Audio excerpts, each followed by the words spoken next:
The discussion today is going to be on this specific topic, as mentioned, interactive planning and dynamic supply chains. Um, a lot of big words there, but really, what we are here about aspects of a planner and what does interactiveness really mean. If we cover those three topics, I think we would have achieved quite a bit. And it's not very far-fetched to say that if there is any group which, if removed from a supply chain, would pretty much stop all activities in the supply chain, it is the planning community. It's becoming increasingly so in most large supply chains.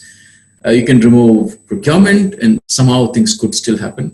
You can remove manufacturing, you could still subcontract it and so on. I mean, I've worked in different parts of supply chain, and increasingly what's happening is that the planning team is becoming the central control point for every supply chain. So planning in itself is becoming more and more important, and how we do planning and how effectively we can plan various activities in a supply chain is going to be more and more important. Complexity is only increasing. Dynamism, as it is mentioned here, is just becoming more and more.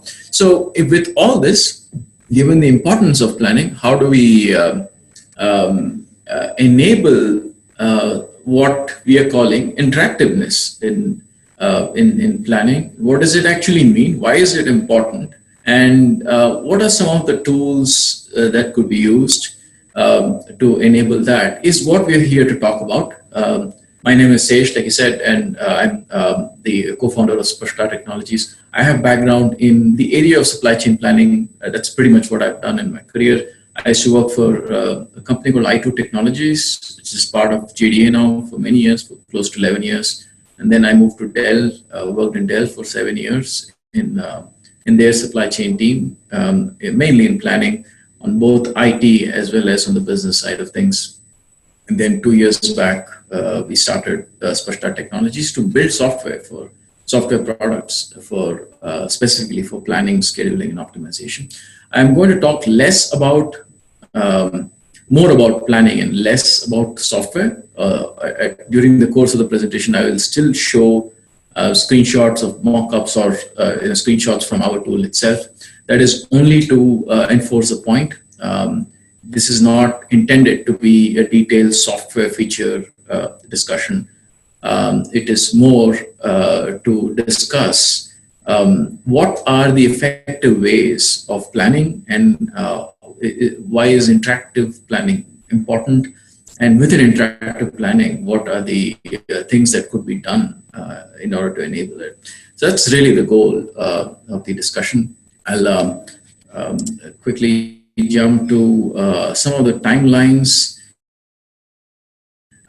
So the first topic that I quickly wanted to cover is planners. Who are these planners? What is it that they do, and why should we even talk about them? And I know a lot of people in the audience are planners themselves, and it'll be pretty presumptuous for me to tell you what you are, but I think it'll be good to kind of get aligned on what is the role of planners. And the second reason I want to cover that is, like I said, planners are very important to the functioning of the supply chain, increasingly so. If you look at supply chains, let's say 100, 200 years back, it was not so integrated. So each unit was kind of left to taking its own decisions. But in global supply chains, in large supply chains, the decision making is getting centralized. And I was a planner myself, and I was basically sitting in Bangalore and taking decisions which would affect material stock in Sydney, in Tokyo, wherever, at multiple places. And so that is basically what is happening in a supply chain. So the role of a planner is very, very important. What are the key aspects of planning over and above the very obvious things? I wanted to cover a few aspects of planning in general.